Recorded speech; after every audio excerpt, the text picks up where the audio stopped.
Hey, nerds. So we're going to talk about one of my favorite philosophers, or at least one who I find fascinating because he always has fascinating opinions. Slavoj Zizek, famous Hegelian slash Lacanian slash Marxist philosopher who's deliberately a shit disturber a lot of the time.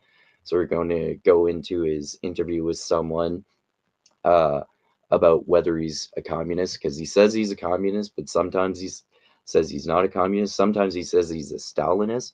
But this is why he explains, like to him, the difference between the way socialism has been defined to him in comparison to communism.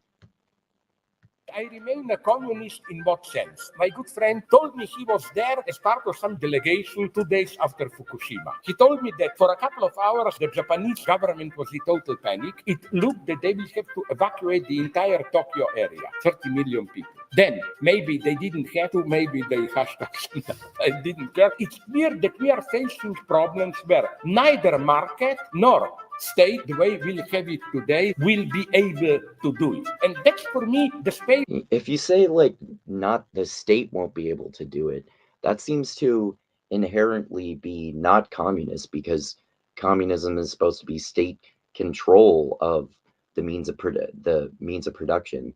And so, I mean, and he said before too, like in terms of COVID, for example, maybe like a communist response would have been better for lockdowns and shit in order to lead to it being a free and open society more quickly. I don't necessarily agree with that, but it's interesting how he kind of like changes definitions sometimes to suit his purposes, and I'm sure he's well aware that he's doing that. He's not like a delusional hypocrite like Jordan Peterson. Space for something that I prefer to call communism, not socialism, because today everybody is a socialist. I read an interview, Bill Gates is a socialist. Socialism means If he goes with that definition, that's totally fine. But obviously, Bill Gates is not actually a socialist. He's a billionaire and he's a philanthropist in some ways. But if he were a socialist, like he would pay like 90% in taxes or something like that. So I mean, he's not really a socialist. He's like cosplays as a socialist, and I'm not saying that's. I mean, he shouldn't fucking pretend to be a socialist. He's a capitalist, and there's not necessarily anything inherently wrong with him admitting that he's a capitalist. Obviously, Bill Gates is not a socialist. today, not too much egotism, we should take care of each other, and so on and so on. Don't forget that we let. Yeah, I mean, like some people, that's socialism just means like the mentality of egalitarianism, basically treating everyone as equal, trying to create some sort of utopian society.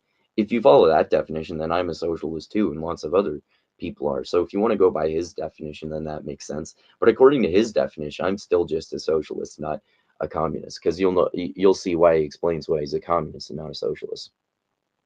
Cognitive mapping, kind of a global narrative, never a postmodernist. We need big global narratives. Liberal capitalism.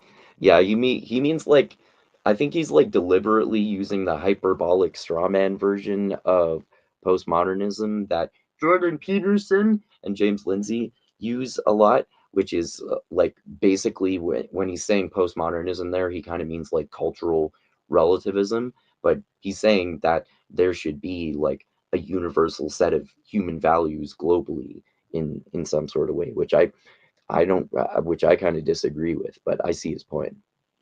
Is not the ultimate form. It will not work. I'm going to go back a few seconds. Liberal capitalism is not the ultimate form. It will not work. I remain a. Okay, so yeah, liberal capitalism will not work. So this is why I am not a communist, and why, even though I've read more of Marx's work, and I want to read more because obviously conservatives don't even read Marx and they straw man him all over the place, and other Marxist thinkers. And I think they have some really interesting philosophical and sociological observations. But it's just like a logical flaw to say that. I mean, it's entirely possible that liberal capitalism will not be the ultimate best form of government. Maybe 1,000 years into the future, there will be a form of government that no one's even ever heard of or considered before. Who fucking knows? But that you can't just say that liberal capitalism is destined to fail. There are some pros and cons to capitalism. Of course, there should be market regulation and shit, but you don't necessarily know that like communism is going to be the solution, obviously, and maybe it should be tried more. But then you ask socialists or communists whether communism has actually been tried before, and they say some of them say that it has, and some of them say that it hasn't. And then you ask them about like communist Russia, like Stalin and shit, and some of them say that wasn't actual communism.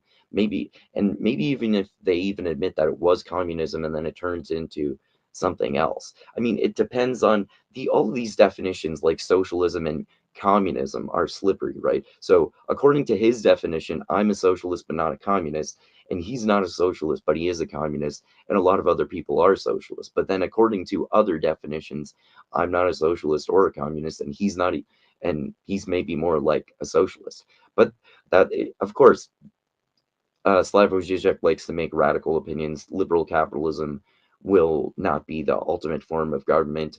I have no idea whether there even is an ultimate form of government, and maybe it kind of changes throughout history due to innumerable factors that like I could go on for 10 minutes about. Anyway, that's Slavoj Zizek's explanation for why he's not a socialist, but he is a communist. Let me know your comment. Let me know your thoughts in the comments. Adios until next time, nerds.